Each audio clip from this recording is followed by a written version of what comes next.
Di sini siapa yang masih percaya kalau kurma ini dan semua di sini rasanya sama semua? Jangan keliru ya. Kalau kurma itu rasanya berbeda-beda sesuai dengan jenisnya. Nah, bersama saya Satrio Pambudi dari Esanung Group, kita akan bahas fakta dan mitos seputar kurma. Kalau ngomongin soal kurma, kurma itu adalah makanan dan juga cemilan favorit dari Rasulullah Shallallahu Alaihi Wasallam. Ada juga yang bilang kalau kurma itu hanya berasal dari Arab Saudi, dan juga ada yang bilang kalau kurma itu semakin mahal harganya, semakin bagus atau semakin enak dia rasanya. Ada benarnya tapi ada salahnya juga. Nah, kali ini buat teman-teman semuanya kita akan membahas mitos dan fakta seputar kurma yang belum pernah kalian tahu. Let's go, langsung aja kita ke mitos dan fakta yang pertama.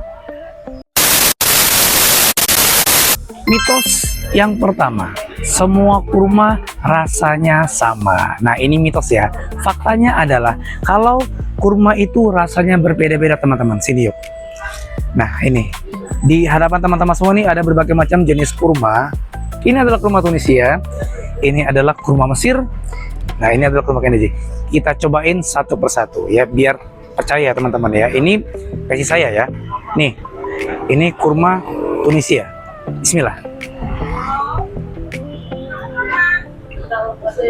Yang pasti rasanya manis ya. Rasanya manis, lebih kering dan juga lebih crunchy kurma Tunisia. Sekarang kita coba yang kurma Mesir.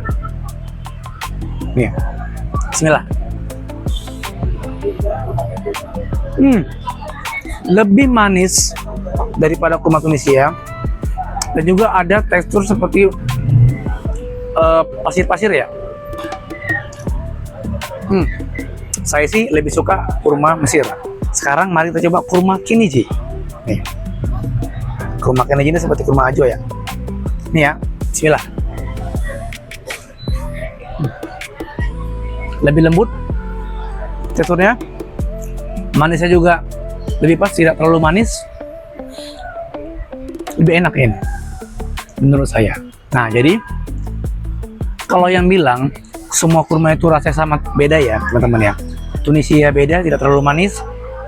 Mesir itu lebih manis, dan juga Keniji itu tidak terlalu manis tapi teksturnya lembut. Oke, itu mitos yang pertama. Mitos yang kedua, kurma itu semakin mahal rasanya semakin enak. Nah, ini mitosnya teman-teman semuanya ya. Kalau rasa itu kembali ke selera masing-masing.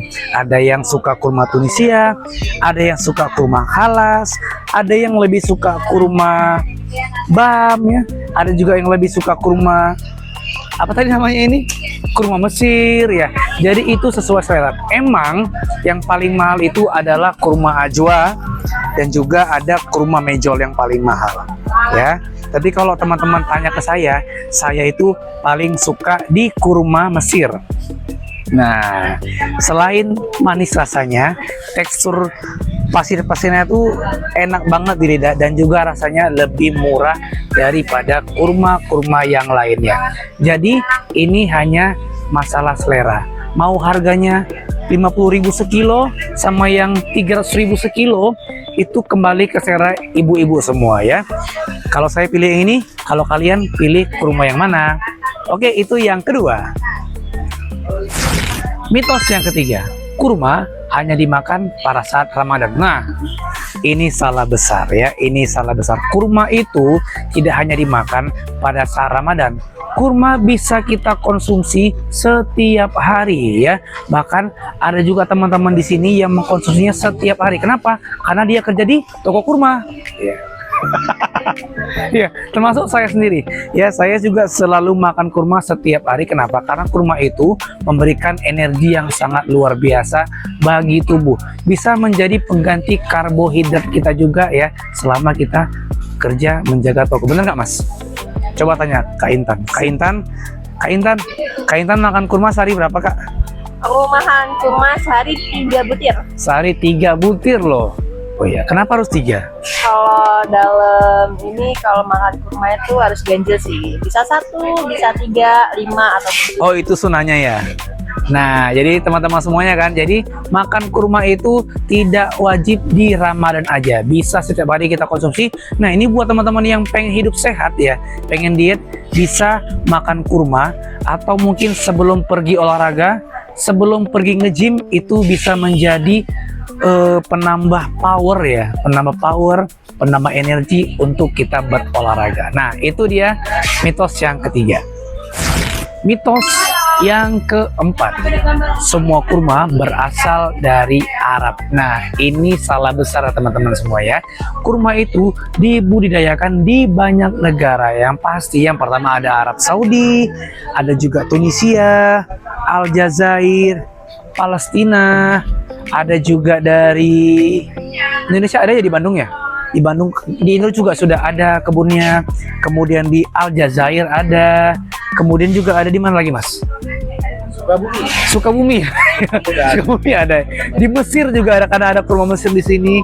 Dan juga ada di mana lagi ya? Pokoknya di negara-negara di seputar Afrika ya, itu punya kebun kurmanya masing-masing. Jadi salah ya kalau cuman ada di Arab Saudi. Oke, itu mitos yang keempat.